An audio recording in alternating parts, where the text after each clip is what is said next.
తీసి ఒకసారి ఎవరెవరు వింటున్నారు చెప్పేవాళ్ళు ఉంటే చాలు, వినేవాళ్ళు ఉంటే. ఓం నమో భగవతే వాసుదేవాయ.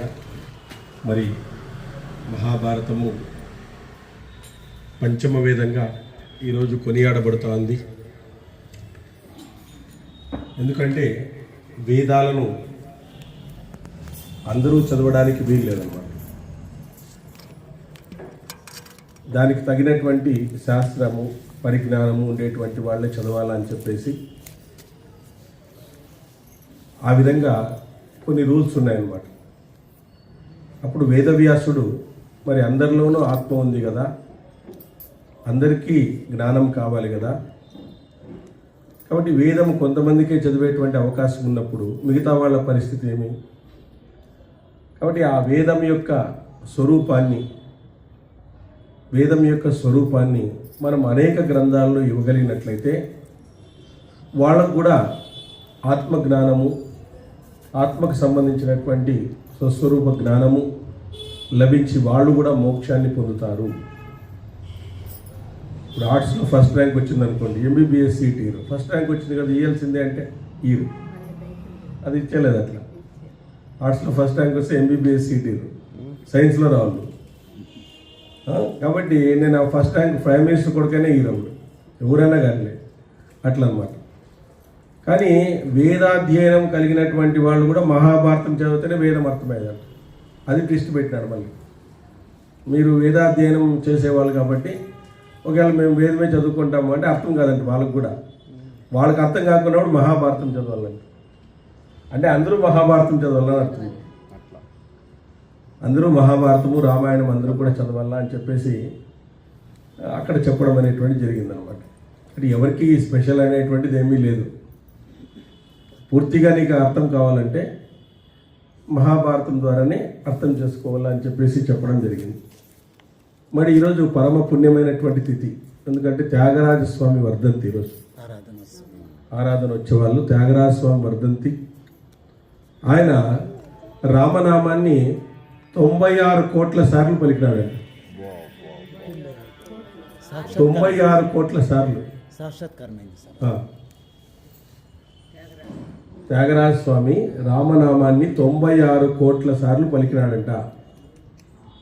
మరి మనము లెక్కేసుకోండి, కలియుగంలో పుట్టినవాడే ఆయన. ఇక్కడ శ్వేతాయుగంలో పుట్టినవాడు కాదు. శ్రీరామ అని ఒక కోటి రాసేకే మనకి తన్లాడుతున్నాము. 96 కోట్ల సార్లు రామ పారాయణం చేసినాడంట. ఒకసారి ఆయన ఏదో కచేరీ ఇచ్చేసి వస్తూ ఉంటే ఓ జమీందారు శిష్యుని పిలిచి, ఈ డబ్బులు ఆయన తీసుకోడు సార్, డబ్బులు ఏమి తీసుకోడు, ఆయన చాలా నిక్కచ్చి మనిషి, మీరెంత ఏది ఇచ్చేకపోద్దండి ఆయనకి, ఆయన ఏమీ తీసుకోడు అంటే, శ్రీరాముడు ఇచ్చినాడని చెప్పి ఆడ పెట్టుకో లోపల పెట్టిండు అని చెప్పినాడంట. వీడేం చేసినాడంటే ఆయన కూర్చొని కింద పెట్టేసినాడంట ఆ బంగారం అంతా. సరే బండి పోతా ఉందంట.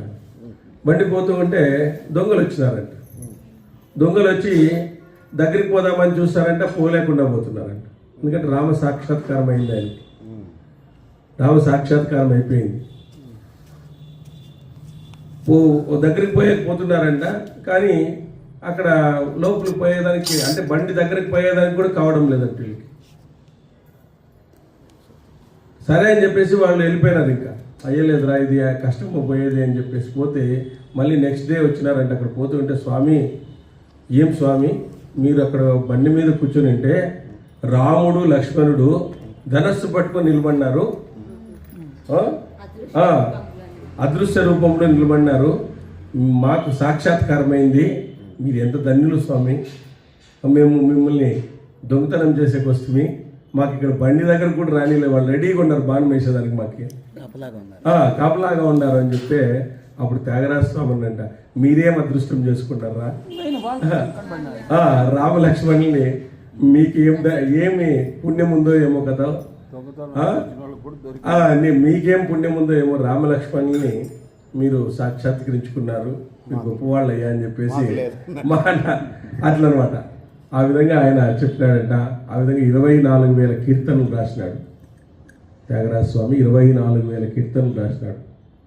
ఎక్కడ కూడా ఆయన ఆ విధమైనటువంటి నాకు డబ్బు కావాలా, నాకు పేరు కావాలా అని ఎప్పుడూ కూడా ఆయన ప్రాకులాడినటువంటి మనిషి కాదు. తర్వాత 96 కోట్ల సార్లు శ్రీరామనామాన్ని పలికినాడంట. 96 కోట్ల సార్లు. ఇట్లాంటి వాళ్ళని మనం వింటే కనీసం మనం 1 కోటి సార్లన్నా పలికింటామా చెప్పండి? రామనామాన్ని ఇక్కడ పలుకుతుంటాము, ఎందుకంటే దీంట్లో అంతా కూడా పలుకుతుంటాము. కానీ ఎప్పుడు మనము 5 ఏళ్ళలో మనం ఎంత పలికినామో మనకు తెలియదు. ఆయన 96 కోట్ల సార్లు రామనామాన్ని పలికి రాముణ్ణే సాక్షాత్కరింపజేసుకున్నాడు. కాబట్టి అలాంటి గొప్ప వ్యక్తి మరి మనకు ఈరోజు వర్ధంతి రూపంలో ఈరోజు త్యాగరాజ స్వామి వర్ధంతి అని చెప్పేసి ఆ విధంగా ఆయన్ని స్మరించుకోవడం, మరి అట్లాంటి వాళ్ళని ప్రదోష వేళలో స్మరించుకోవడం వల్ల మనకు ఆయనలో చేసినటువంటి పుణ్యం మనకు కూడా కొద్దిగా రావడం అనేటువంటి జరుగుతుంది అన్నమాట. వాళ్ళ యొక్క అనుగ్రహం మనకు కూడా లభించడం అనేటువంటి జరుగుతుంది. మరి ఇక్కడ లక్కయింట్ల ఇల్లు నుంచి సొరంగంలో వెళ్ళిన తర్వాత వాళ్ళు ఒక అరణ్యంలో పడుకోవడం అనేటువంటి జరుగుతుంది. మరి భీముడు వాళ్ళందరికీ కాపులాగా ఉండి వాళ్ళు నీళ్లు తేవడానికి వెళ్తాడు. ఆ తర్వాత అక్కడ హిడింబాసురుని యొక్క చెల్లెలు ఆమె ప్రేమిస్తుంది, భీముడిని ప్రేమిస్తుంది. భీముడిని పెళ్లి చేసుకుంటానని చెప్పేసి ధర్మబద్ధంగా అంటుంది.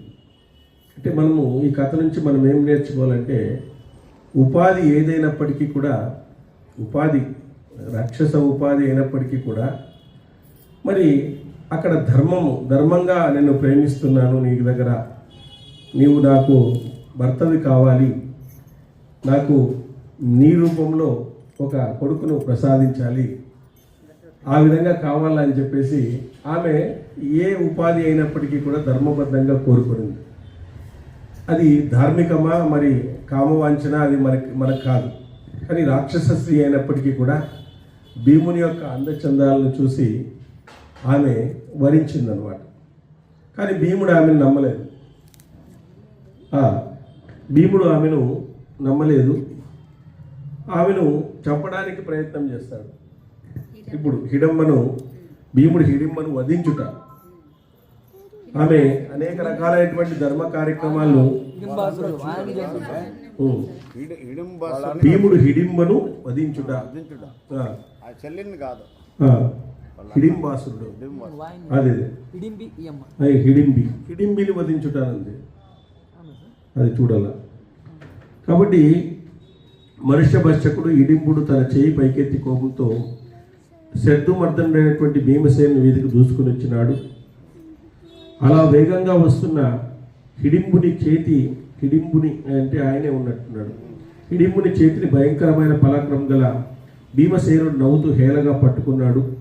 భీముడు గుంజుకుంటున్న రాక్షసుడు బలంగా లాగాడు. సింహము చిన్న జింకను లాక్కొని వెళ్ళిన విధంగా హిడింబును 8 ధనస్సుల దూరానికి ఈడ్చుకుని పోయాడు భీముని చేత బలంగా బాధించబడిన రాక్షసుడు కోపించాడు. వెంటనే భీమసేనుని పట్టుకొని భయంకరంగా గర్జించినాడు. హిడింబాసురుడు సుఖంగా నిద్రించిన సోదరులకు శబ్దం చేస్తే నిద్రాభంగం కలుగుతుందని భావించి మహాబలుడైన భీమసేనుడు మళ్ళీ హిడింబును దూరంగా విసిరికొట్టినాడు. హిడింబుడు భీమసేనుడు ఒకరినొకరు బలంగా విసురుకున్నారు. పరస్పరం కలియబడ్డారు. గొప్ప పరాక్రమం ప్రదర్శించినారు. 60 ఏళ్ల వయసున్న మత్తగజంలా వారిద్దరూ ఒకరికొకరు తలపడ్డారు. చెట్లను విరగ్గొట్టారు, తీగలను లాగి పారేశారు. ఈ విధంగా భీమసేన హిడింబులకు ఘోరమైన యుద్ధం అనేటువంటి జరిగింది. చెట్లను పెకిలించి వేగంగా ఒకరి మీద ఒకరు విసురుకున్నారు. అంతటా ఉన్న లతా సమూహాలను తమ పాదాలతో తొడలతో అనగదొక్కారు. ఆ సమయంలో వచ్చిన పెద్ద పెద్ద శబ్దాలతో మృగాలు పక్షులు భయపెట్టారు. వారిద్దరూ బలవంతులే, ఇద్దరూ మదించినటువంటి వారే, ఇద్దరూ పరస్పరం చంపాలనుకుంటున్న వారే. ఒకరు చేతులను మరొకరు తొడలను పరస్పరం పీడించుకున్నారు. ఒకరినొకరు పడదోసుకున్నారు. ఇద్దరూ సింహనాదాలను చేస్తూ రక్తంతో కొట్టుకున్నట్లు నొప్పించే ప్రహారాలతో ఒకరినొకరు హింసించుకున్నారు. పరస్పరం కలియబడ్డారు. మరి దూరంగా విసురుకున్నారు. యుద్ధం చాలా భయంకరంగా జరుగుతుంది. హిడింబాసురుడికి భీమసేనునికి యుద్ధం జరుగుతుంది. వారందరూ పెద్ద గర్జనలతో పాండవులు కుంతి మేలుకున్నారు. వాళ్ళు గట్టిగా ఆర్చడంతో వీళ్ళంతా మేలుకొనేసినారు. ఎదురుగా నిలబడి ఉన్న హిడింబను చూశారు. వాళ్ళు పాండవులందరూ కూడా హిడింబను చూశారు.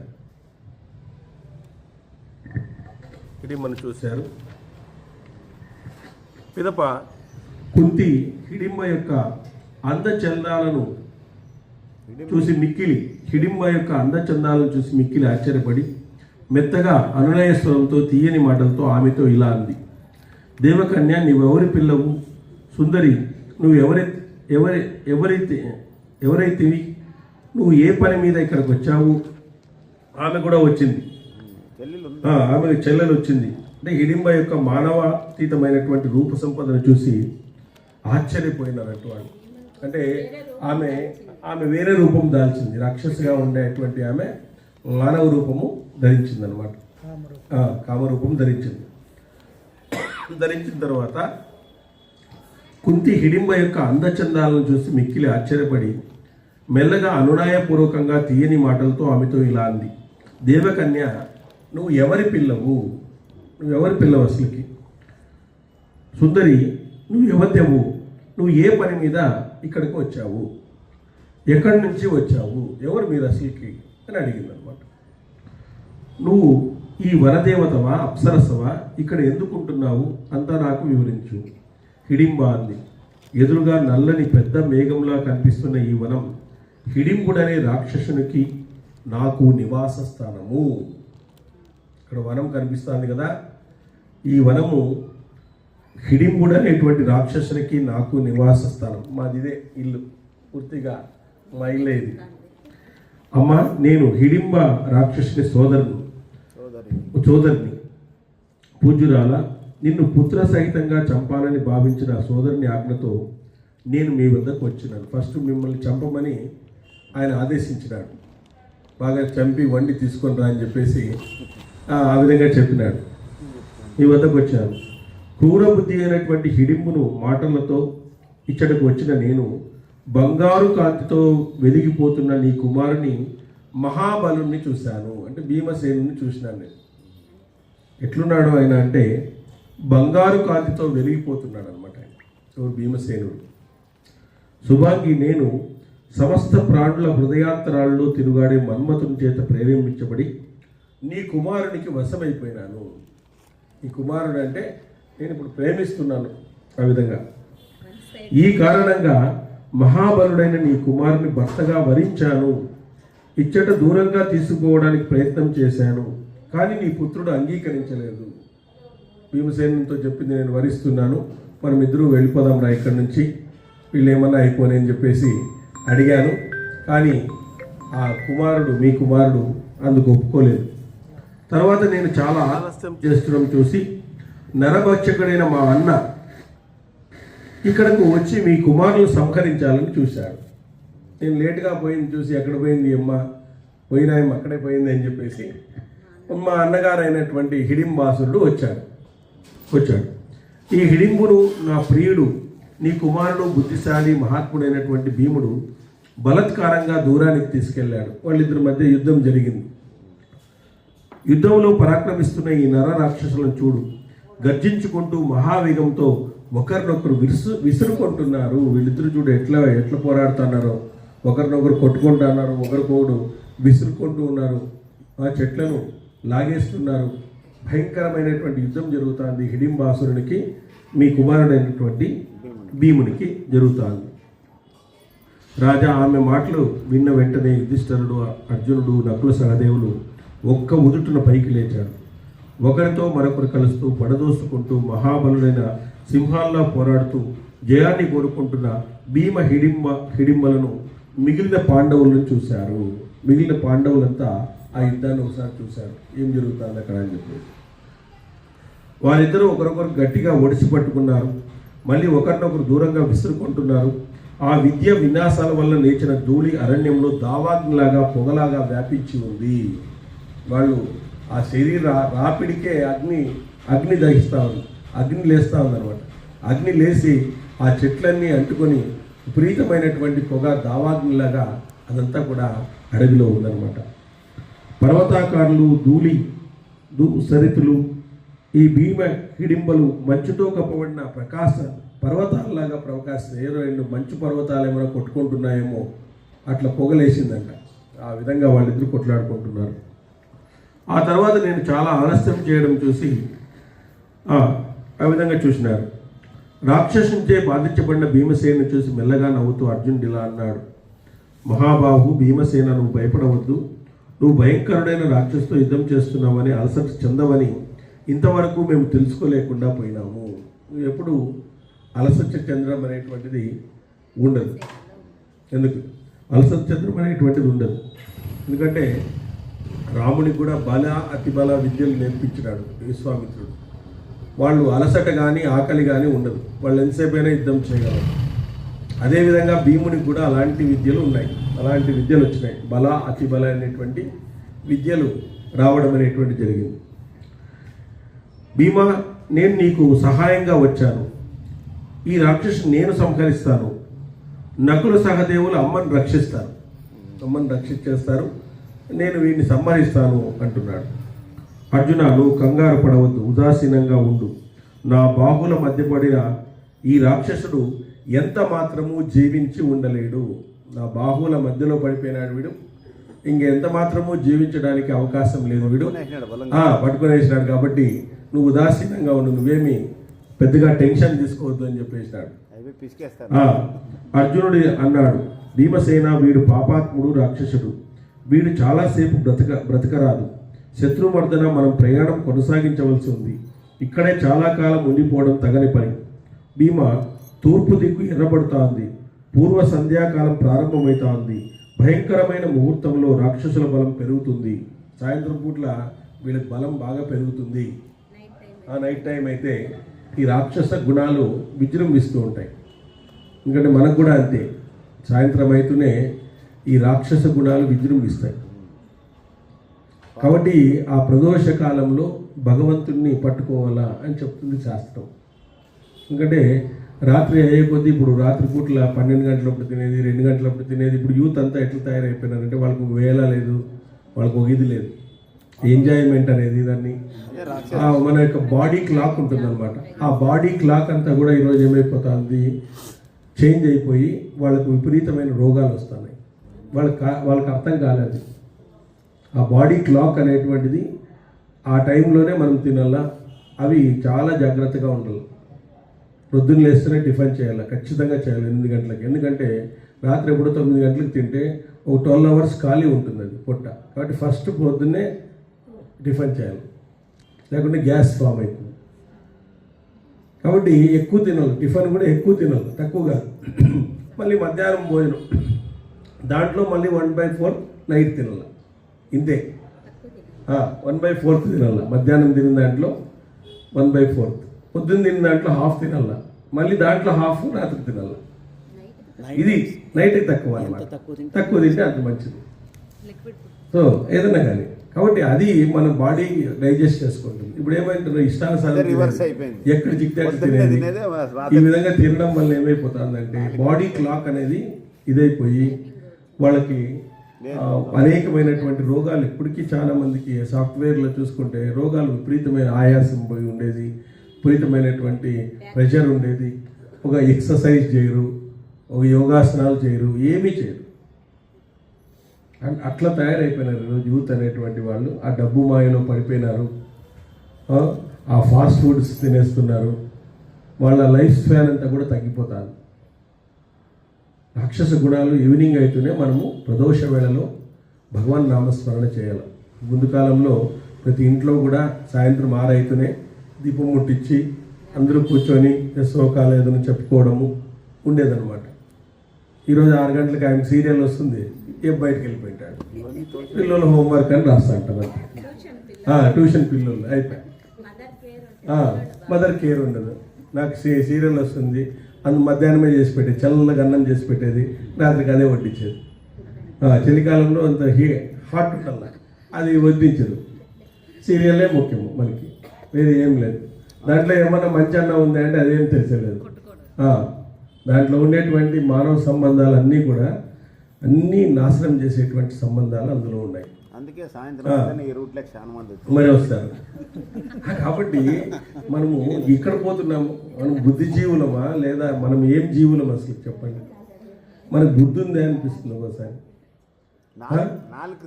కాబట్టి మనకు బుద్ధి ఉందే, మనం చేసేటువంటి పనులు మనం కరెక్ట్గా చేస్తున్నామా? మనం కరెక్ట్గా చేస్తున్నామా? కనీసం మనం ఆలోచన చేస్తున్నామా? ఒక బుద్ధితో ఆలోచన చేస్తున్నామా?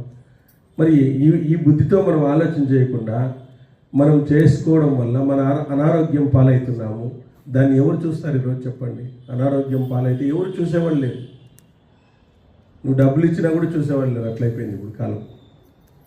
మరి ఉండే ఆరోగ్యాన్ని అంతో ఎంతో కాస్త ఉండేటువంటి ఆరోగ్యాన్ని చెక్కబెట్టుకోవడం అనేటువంటిది చాలా ముఖ్యం. మరి మేమే పొద్దున్నే 5 గంటలు లేసి యోగాసనాలు అన్నీ చేస్తాం.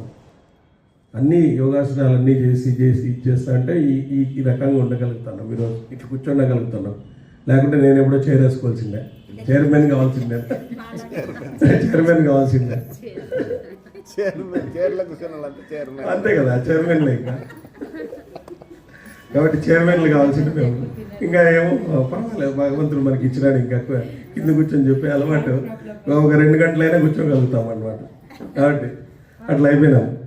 కాబట్టి ఇక్కడ అసురీ కాలం వస్తుంది, కాబట్టి మనము ఇక్కడి నుంచి బయలుదేరాలి అని చెప్పేసి అర్జునుడు అంటున్నాడు. భీమా తొందరపడకు, వీడితో ఆడుకోకు, వెంటనే ఈ భయంకరమైనటువంటి రాక్షసుని సంహరించు. ఇక ఆగితే వీడు మాయలు పన్నుతాడు, వెంటనే నీ భుజబలం చూపించు. వీడు మాయలు పన్నుతాడు, వాళ్ళకు అసురీ శక్తులు వస్తాయి, దీనివల్ల మనకు ప్రాబ్లం అవుతుంది, తొందరగా వీడిని చంపేసి మనం వెళ్ళిపోదాం అని చెప్తున్నాడు. అప్పుడు అర్జున్ చెప్తున్నాడు. అప్పుడు జనమేజయ అర్జునుడి హెచ్చరికతో భీముడు మండిపడుతూ ప్రళయకాలంలో వాయుదేవునికి ఉండేటువంటి అసాధారణమైన బలాన్ని కూడదీసుకున్నాడు. వెంటనే భీముడు కోపంతో మేఘం లాంటి ఆ రాక్షసుని యొక్క శరీరాన్ని పైకెత్తి 100 రెట్లు వేగంగా తిప్పడం ప్రారంభించినాడు. 100 రెట్లు ఇట్లా తిప్పుతాడు. అఖండాలో తిప్పుతాడు చూడు, ఇట్లా అట్లా తిప్పుతాడు అనమాట. అఖండ 2లో తిప్పుతాడు, అట్లా తిప్పుతాడు. 100 రెట్లు తిప్పుతాడు అనమాట, తిప్పుతాడు. భీముడు హిడింబితో ఇలా అన్నాడు. రాక్షస, నీ మాంసం వ్యర్థం, నీ పుష్టి వ్యర్థం, నువ్వు వ్యర్థంగానే వృద్ధి పొందినావు. నీ బుద్ధి నిరుపయోగమైంది, నువ్వు నిష్ప్రయోజనంగా చావడానికి తగిన వాడవు. నీ బ్రతుకే వ్యర్థం, నీటితో నీ కథ ముగిసింది. నువ్వు రాక్షస గుణాలు కలిగినటువంటి వాడవు, నీ మాంసం వ్యర్థము, నీ పుష్టి వ్యర్థము, నువ్వు వ్యర్థంగానే వృద్ధి పొందినావు, నీ బుద్ధి నిరుపయోగమైనటువంటిది. రాక్షసుడా, ఈ అరణ్యానికి క్షేమం కలిగిస్తాను, ఈ వనం నిష్కలంకమవుతుంది. జీవితంలో ఇంకెప్పుడు మనుషులను చంపి తినే అవకాశం నీకు ఉండదు.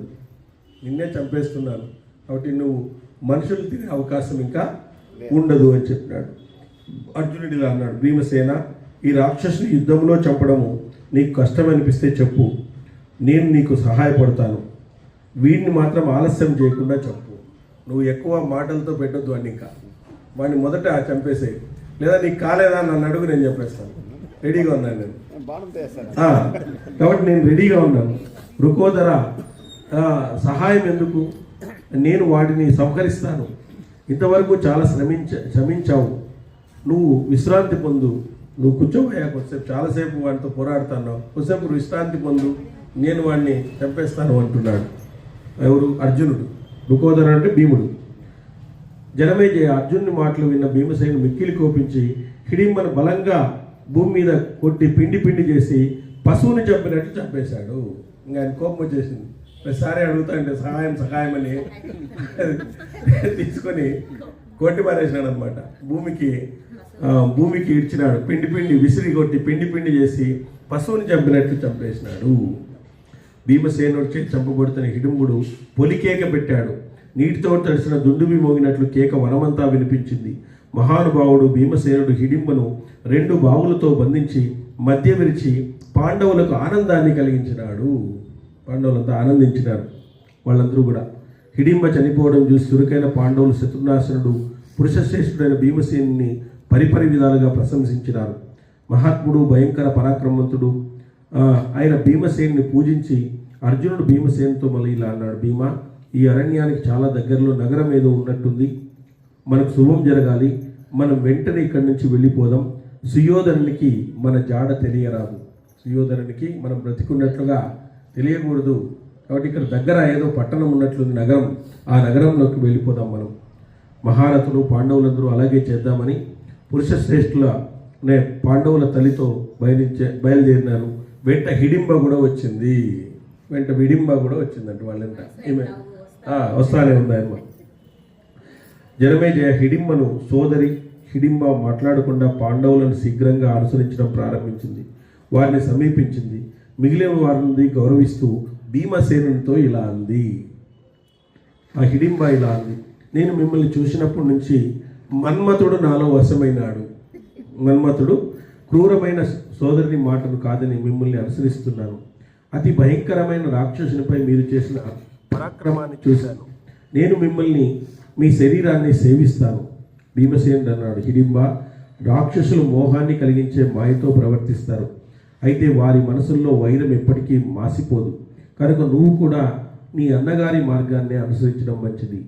నువ్వేమో చాలా అందంగా ఈరోజు తయారై నా వెనుక వస్తున్నావు, నన్నేమో బాగా పొగుడుతున్నావు. కానీ ఈ రాక్షసుల్లో మాయతో మోహాన్ని కలిగించే మాయతో ప్రవేశిస్తారు. వాళ్ళు మాయ ఉంటుంది వాళ్ళు. అయినా వారి మనసుల్లో వైరం ఎప్పుడు సమిసిపోదు. ఎందుకంటే మనిషి యొక్క స్వభావం అనేటువంటిది మారదు ఎప్పుడు కూడా. ఎప్పుడు మారుతుంది అంటే భగవంతుని యొక్క హెల్ప్ తీసుకోవాలి. మనము అన్నా మార్చుకోవడానికి ప్రయత్నించాలా, భగవంతుని యొక్క హెల్ప్ అన్నా రావాలి. మనం మార్చుకోవాలంటే ధర్మాన్ని పాటించాలి. భగవంతుడు మనల్ని మార్చాలంటే భగవంతునితో మనం క్వాలిఫై కావాలి. రెండు ఉండేది ఇక్కడ. మనం ఉన్నామనుకోండి, మన స్వభావాన్ని మార్చుకోవాలి. చాలామంది తమ స్వభావాన్ని మార్చుకొని స్వరూపాన్ని చూడగలిగినారు. మన స్వరూపాన్ని మనం చూడగలిగితే, ఎందుకంటే మనం ఇంద్రియాలతో చూడలేనటువంటి విషయాలను మహర్షులు తపస్సు ద్వారా తెలుసుకున్నారు. వాళ్ళు ఇంద్రియాలతో మనం చూడలేము, కానీ మహర్షులు తపస్సు ద్వారా తెలుసుకున్నారు. భగవంతుని చూసినారు. వాళ్ళు నిగ్రహ శక్తి వాళ్ళలో ఉంది. సమాధి స్థితిలోకి వెళ్ళారు, ధ్యానించినారు.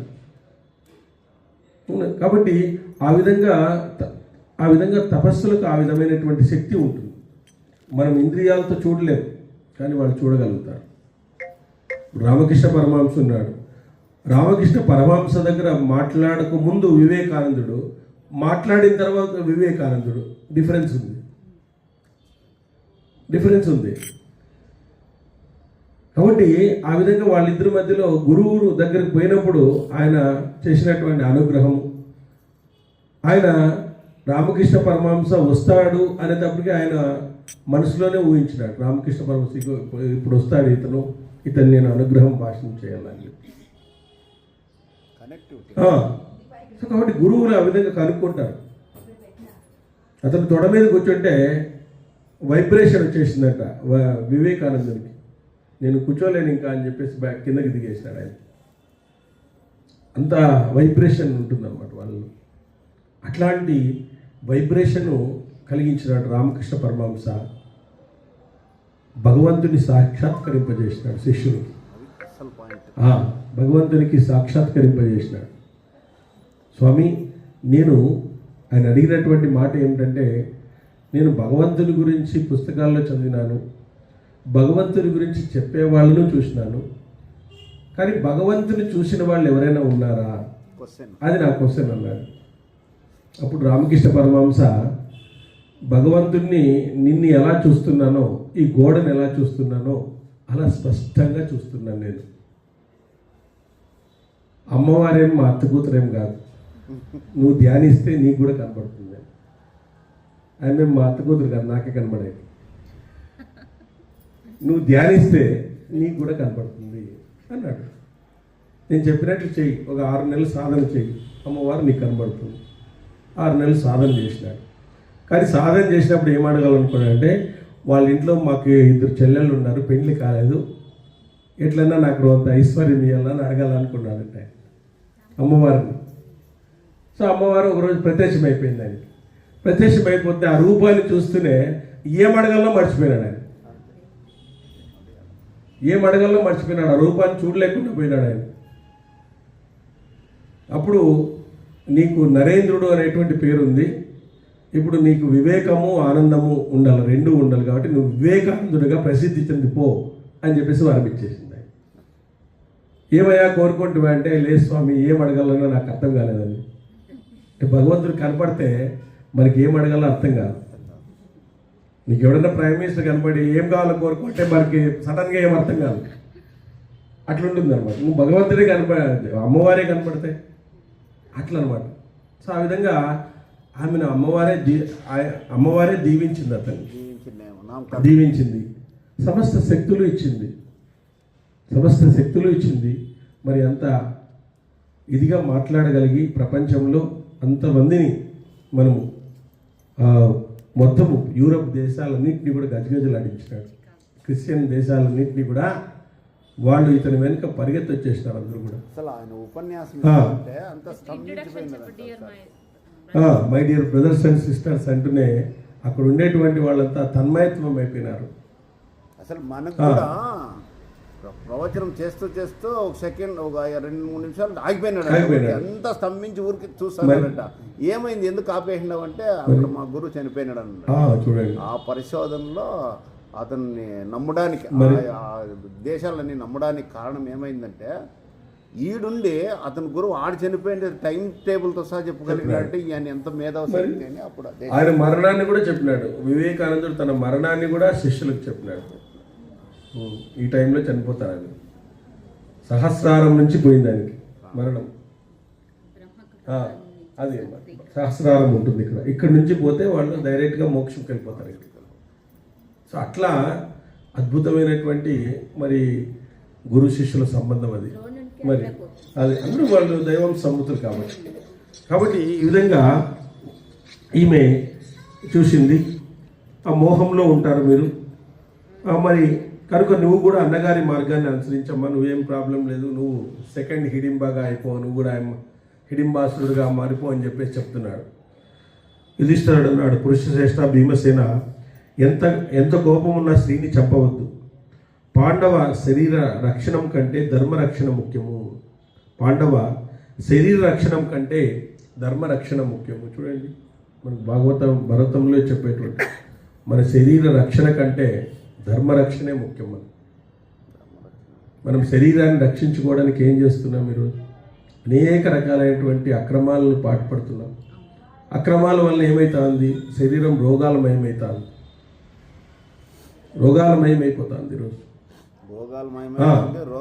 పిల్లల కోసం విపరీతంగా సంపాదిస్తున్నాం. మనం పిల్లల కోసం సంపాదించడంలో తప్పు లేదు, కానీ రెయ్యి పగళ్ళు మన నిద్రను పాడు చేసుకొని, మన ఇదిని పాడు చేసుకొని, మన యొక్క ఎంజాయ్మెంట్ని పాడు చేసుకొని ఈరోజు పిల్లల కోసం సంపాదించి లాస్ట్లో పిల్లలు ఓ రోజు నువ్వు ఇంటి నుంచి బయటకు పోంటారు. అయితే అప్పుడు అయ్యో మీకోసం సంపాదిస్తున్నాయని ఆ బాధతో మళ్ళీ ఆరోగ్యాన్ని పోగొట్టుకొని జీవితాంతం వాళ్ళనే తలుచుకుంటూ నీ యొక్క స్వస్వరూప స్థితిని ఏ రోజు గుర్తించుకోకుండా మళ్ళీ 84 లక్షల జీవరాశుల్లో మళ్ళీ వెనక్కిపోతావా? ఇది మనం ఆలోచించవలసిన అవసరం ఉందా లేదా చెప్పండి. మరి పిల్లల కోసం సంపాదించు, తప్పేం లేదు. నువ్వు రెస్ట్ తీసుకో, నీట్గా ఎప్పుడు సంపాదించాలో అంత తీసుకో. అంతేగాని పిల్లలు అనేటువంటి వాళ్ళు నీ ద్వారా వచ్చినారు, నీ పిల్లలు కాదు. గుర్తుపెట్టుకో, ఆధ్యాత్మికంగా చెప్తే నీ ద్వారా వచ్చినారు. వాళ్ళు తీసుకున్న జన్మానికి అంతే. నువ్వు సంపాదించి పెడితే వాళ్ళు ఓ పైపులో నుంచి నీళ్ళు వస్తుంటాయి, ఆ పైపు నీళ్ళు నావే అంటుందా? పైపులో నీళ్ళు వచ్చిండేది కింద భూమిలో నుంచి వస్తాండేది. నువ్వు ఆధారమైనవు అంతే. అంతేగాని నీ పిల్లలు కాదు. నా పిల్లలు అని చెప్పేసి ఏడుస్తాను. సరే, నీకు మంచి చేస్తే మంచిదే, 90% నీకు మంచి చేయరు ఇప్పుడుండే పిల్లల్లో. కాబట్టి పెళ్ళయ్యే వరకు ఒక రకంగా ఉంటారు, పెళ్ళైనాక ఇంకో రకంగా ఉంటారు. సెకండ్ అవతారం, డబుల్ యాక్షన్ ఉంటుంది వాళ్ళకి. పెళ్ళయ్యే వరకు అమ్మ నాన్న మాట బాగుంటారు, పెళ్ళి అయిన తర్వాత చూడే వాళ్ళ పరిస్థితి. కాబట్టి ఇవన్నీ నువ్వు వాళ్ళు చదివించు, ఉద్యోగాలు చేయి, ప్రాబ్లం లేదు, వాళ్ళతో ప్రేమగా ఉండు. కానీ విపరీతమైన ప్రేమ కురిపించొద్దు, విపరీతమైనటువంటి ఇది కురిపించొద్దు. మనకంటే కర్తవ్యాన్ని బోధించే వరకు మరి కాబట్టి అది మనము చేయాలి. మనము ధర్మరక్షణ చేసుకోవాలా. మనం ధర్మాన్ని చేస్తే పిల్లలకు కూడా ధర్మం వస్తుంది. ఎందుకు వాళ్ళు ధర్మరాజుని ఫస్ట్ అడిగినారు, ఆమె ఎందుకు ఫస్ట్ ధర్మరాజుని అడిగింది కుంతి? సో పెద్దవాడు ధర్మాన్ని పాటిస్తే మిగతా వాళ్ళు కూడా ధర్మంగా వస్తారు అని ధర్మదేవతను నాకు నువ్వే పుత్రునిగా అని చెప్పింది. సో పెద్దవాడు సరిగా లేదనుకోండి, ఈ చిన్నవాళ్ళు కూడా చెడిపోతారు. కాబట్టి మనము ఆ ధర్మరక్షణకు చేయాలా. మన శరీర రక్షణ కంటే ధర్మరక్షణ చాలా ముఖ్యం. ఎంతోమంది రాజులు తమ శరీరాన్ని త్యాగం చేసినారు ధర్మం కోసం. ధర్మం కోసం త్యాగం చేయలేదా? మరి ఆయన పక్షి మాంసము, ఆయన మాంసాన్ని కోసి పెట్టినాడు కదా శిబి చక్రవర్తి. దేవతలంతా వచ్చినారు, పక్షిని వెంబడిస్తూ ఒకటి వచ్చింది. నాకు ఆ పక్షిని ఇయ్యాలంటే నా దగ్గరకు వచ్చింది కాబట్టి నన్ను శరణ వేడింది కాబట్టి నేను ఇచ్చలేదని చెప్పినాడు. మరి ఆ పక్షికి ఈక్వలెంట్ మాంసం నాకు ఇవ్వు అంటూ అప్పుడు ఆయన తొడను కోసి పెడతాడు. అది దేవతలు ఆయనకి నాటకం ఆడిస్తారు. రోజు చెప్పు నాటకం ఆడించి వాళ్ళు ప్రత్యక్షమవుతారు. ఏమయ్యా ఇంత ధర్మం ఉంది నీలో, ఒక పక్షిని రక్షించాలని చెప్పేసి నీ శరీరాన్నే త్యాగం చేసినావు కదా, ఇంతకంటే త్యాగమయమైనటువంటి జీవితం నీలో ఉంటుందా అని చెప్పేసి మనకి వాళ్ళు ఆయనకి మోక్షమే ఇచ్చేస్తారు. మరి ఆ రాజుకు శివ చక్రవర్తికి మోక్షమే ఇచ్చేస్తారు. అంటే మనం కోసి వాళ్ళని కాదు, ఆ స్థాయిలో కూడా పోయినారు వాళ్ళు అని చెప్పేసి. మరి ఆయన చక్రవర్తి. మరి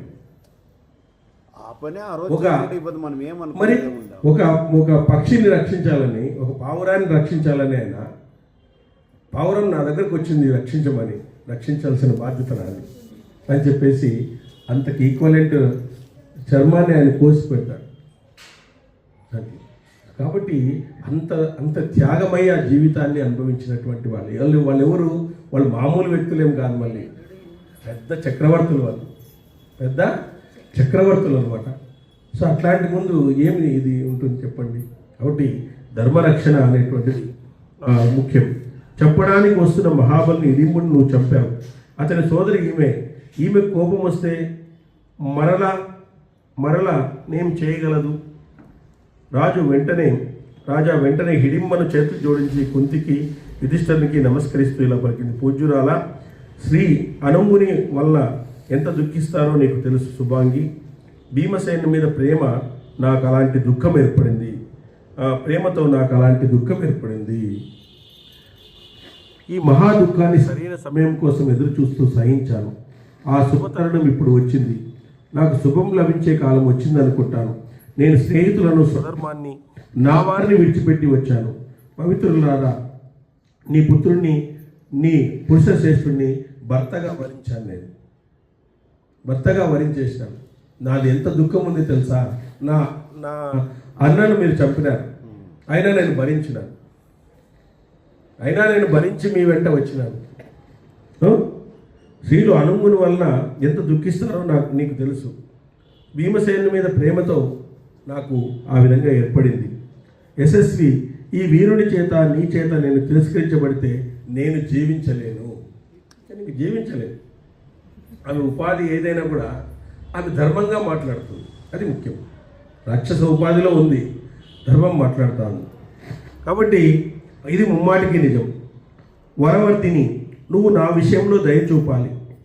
మూర్ఖురాలను, భక్తురాలను, సేవకురాలను అనుకుంటే నువ్వు ఏమని అనుకో, నేను మూర్ఖురాలా, భక్తురాలా, సేవకురాలా ఏమని అనుకో, నా మీద దయ చూపించండి. పూజ్యురారా, నీ కుమారుడైనటువంటి భీమసేనుకి నాకు భర్తగా అనుగ్రహించండి. దేవరూపుడైనటువంటి ఆయన తీసుకుని నేను స్వేచ్ఛగా విహరిస్తాను. శుభాంగి, నన్ను విశ్వసించు. నీ ఆనతి ప్రకారం తిరిగి భీముని వెనక్కి తీసుకుని వస్తాను. ఆ విధంగా చేసుకుని వస్తాను. నేను ఎల్లవేళలా మీరు స్మరించగానే మీ ముందు వస్తాను. మీరు కోరుకున్న ప్రదేశానికి అందరినీ చేరుస్తాను. మీకు ఎక్కడ కావాలంటే అక్కడ చేర్చేస్తాను నేను. ఆర్య, నన్ను యతూదానిగా, నిశాచరునిగా భావించవద్దండి. మహారాణి, నేను రాక్షస జాతిలో పుట్టిన కన్యకను, మంచి శీలవతిని. నా పేరు కంఠం కడి. నేను యువతిని, దివ్యమైన రూపం, సంపద కలదాన్ని. నీ పుత్రుని వృకోదరుని వధించాను. అతనితో పాటు మీ అందరి సేవలు చేయాలని అనుకుంటున్నాను. మీ అందరి సేవలు కూడా చేస్తున్నాను. మీరందరూ అజాగ్రత్తగా ఉన్నప్పుడు కూడా నేను అప్రమత్తంతో మిమ్మల్ని రక్షిస్తాను. మీరు ఒకవేళ అజాగ్రత్తగా ఉంటే మిమ్మల్ని అందరినీ రక్షిస్తాను. నేను ఎల్లవేళ మీకు సేవ చేస్తాను.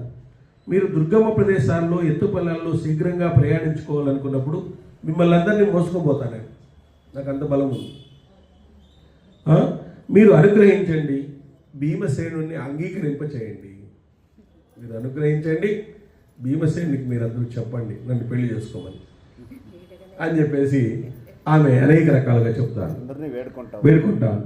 ఆపదను తొలగించడానికి, ప్రాణాలను నిలబెట్టుకోవడానికి ఏదో ఒక ఉపాయాన్ని స్వీకరించాలి. ధర్మ మార్గాన్ని అనుసరించేవారు తప్పక అవసరమైనటువంటి ఉపాయాన్ని అంగీకరించాల్సిందే. ఏదో ఒకటి, మీరు ఆపదలో ఉన్నారు, ఈరోజు ఏదో ఒక దాన్ని ఎన్నుకోవాలి. మీకు నా సహాయం అవసరం కూడా అవుతుంది. ఎవరు ఆపదల్లో కూడా ధర్మాన్ని పాటిస్తారో వారు ధర్మవేత్తల్లో శ్రేష్ఠులు అవుతారు. ఇప్పుడు ధర్మాన్ని చెప్తాను నేను. ఎందుకంటే ఎవరు ఆపదల్లో కూడా ధర్మాన్ని పాటిస్తారో అదే ముఖ్యం. అన్నీ ఉన్నప్పుడు ధర్మాన్ని పాటించడం అనేది పెద్ద సమస్య కాదు. కానీ ఆపదల్లో ఉన్నప్పుడు కూడా మనం ధర్మాన్ని పాటిస్తాము. కౌసల్యాదేవి అంటుంది రామునితో, రామా, ఇన్ని రోజులు మనము ఆనందంగా ఇక్కడ ఉన్నావు, నువ్వు ధర్మాన్ని పాటించినావు, ఇప్పుడు నువ్వు అరణ్యవాసంలో ధర్మాన్ని పాటిస్తావా? ఆపదల్లోకి వెళ్తా ఉన్నావు, ఇప్పుడు ఆ ఆపద సమయంలో కూడా నువ్వు ధర్మాన్ని పాటిస్తావా అని అడిగావు. పాటిస్తాను అని చెప్పినాడు. ఆపద సమయంలో కూడా నేను ఖచ్చితంగా ధర్మాన్ని పాటిస్తాను అని చెప్పేసి మాట ఇచ్చినాడు. ఆ విధంగా మనము ఆపద సమయాల్లో కూడా ధర్మాన్ని పాటించాలి. అదే పంచపక్ష వరణులు తింటున్నాడు, అక్కడ కంద ఫలాలు తిని జీవించినాడంటే అది కదా. కాబట్టి ధర్మానికి అపాయం ఏర్పడితే ధర్మాత్ములకు గొప్ప ఆపద ఏర్పడుతుంది. ఎందుకంటే ధర్మో రక్షతి రక్షిత. అధర్మం చేసిన వాడిని ధర్మమే రక్షిస్తుంది. ధర్మం చేసిన వాడిని ధర్మమే రక్షిస్తుంది, అధర్మం చేసిన వాడిని ధర్మమే శిక్షిస్తుంది. వేదవాక్యం అది. అధర్మం అనుకుంటున్నారు. సో అధర్మం చేయడం వల్ల మాకేం ధర్మం శిక్షించదు అనుకోదండి. ధర్మానికి 4 స్నేహితులు ఉంటారు. 4 స్నేహితులు: రాజు, దొంగ, తర్వాత ఇట్లా 4 స్నేహితులు ఉంటారు. అగ్ని, రాజు, దొంగ, అగ్ని, రోగం. ఈ 4 స్నేహితులు వీళ్ళు ధర్మం ఏమన్నా తప్పితే ఈ 4 కాపాడతారు ధర్మాన్ని. ఎట్లా? రాజు ఏం చేస్తాడు? పన్నులు వేసి పీక్కునేస్తాడు. దొంగ ఏం చేస్తాడు? నీతో ఉండేదంతా ఎత్తుకుపోతాడు. నువ్వు 10 ఏళ్ళు సంపాదించింది 10 నిమిషాలు ఎత్తుకుపోతాడు. అగ్ని షార్ట్ సర్క్యూట్ చేసేస్తాడు. ఒకసారి నీ షాప్ అంతా షార్ట్ సర్క్యూట్ అయిపోతుందో ఏదో. లేదా కొలంబియా ఏషియాకి పంపిస్తాడు నేను, అయిపోయా. వాడికి రాసిస్తాను అవుతుంది, మనం ఆస్తి రాసిస్తాను అవుతుంది.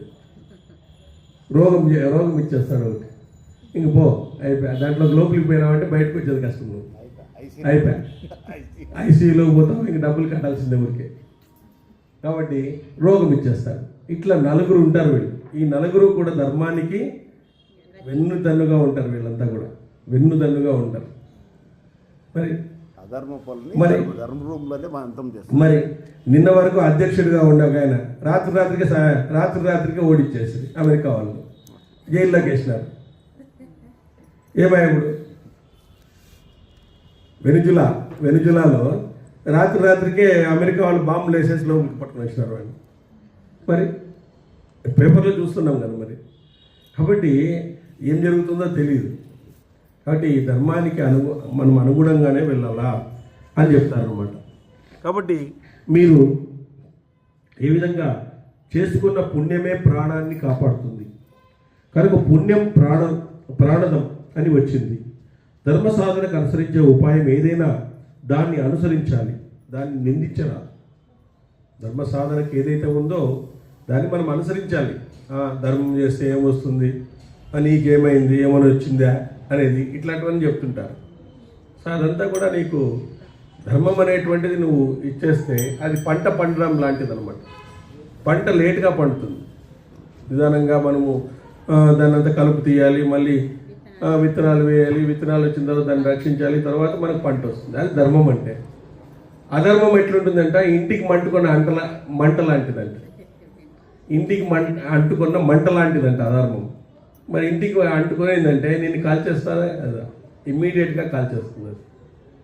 కాబట్టి అధర్మానికి తొందరగా వచ్చేస్తుంది ఫలితము, ధర్మానికి లేటుగా వస్తుంది ఫలితం, లేటుగా వస్తుంది.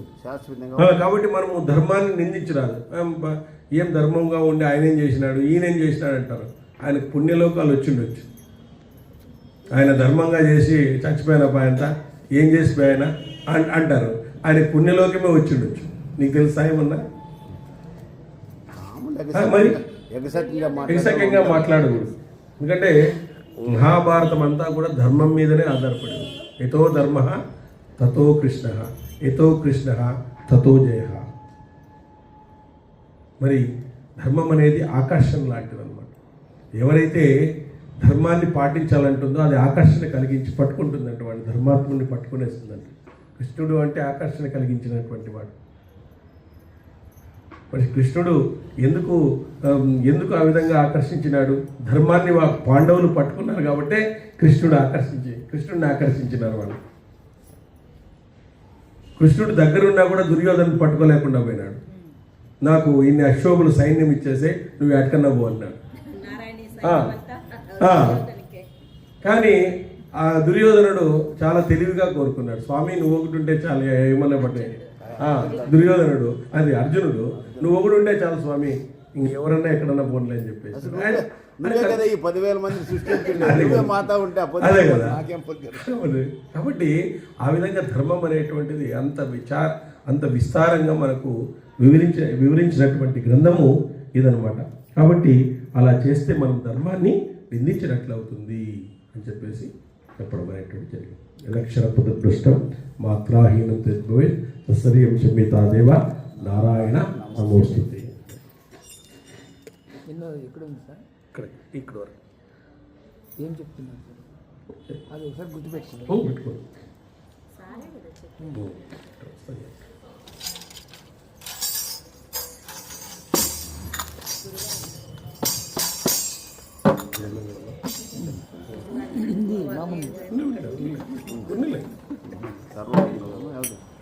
జయమంగళం మేడం ఉండలే క్లాస్లో చెప్పండి.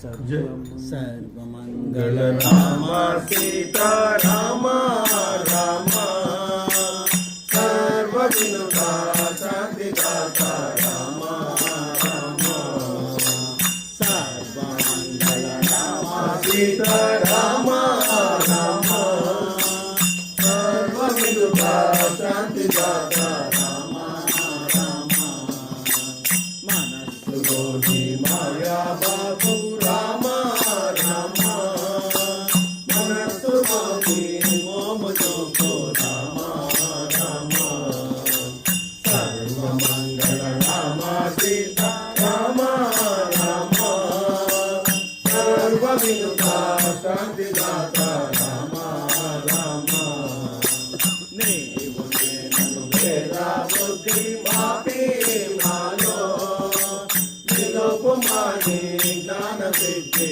రామ రామ సర్వమంగళ రామ సీతా రామ రామ సర్వ వినుతా శాంతిదాత రామ రామ కామ క్రోధ లోభ మోహ పాశాంకుల తడపుతోనే కావుమయ్యా రామ రామ సర్వమంగళ రామ సీతా రామ రామ సర్వ వినుతా శాంతిదాత రామ రామ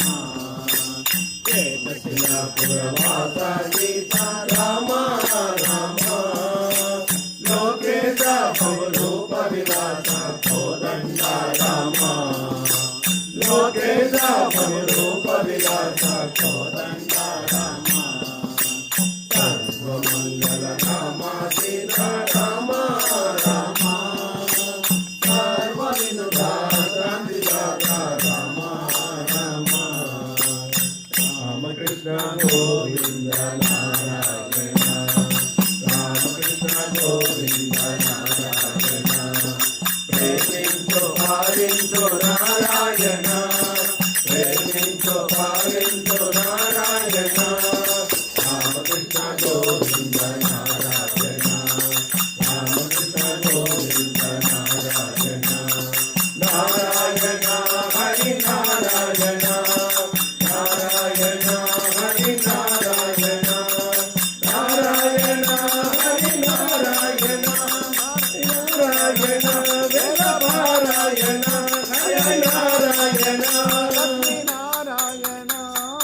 శ్రీయకాంతాయ కళ్యాణ నిదయే నిదయేతినా శ్రీ వెంకట నివాసాయ శ్రీనివాసాయ మంగళం నిత్యాయ నిరవధ్యాయ సత్యానంద చిదాత్మనే సత్యాయ నిరవధ్యాయ సత్యా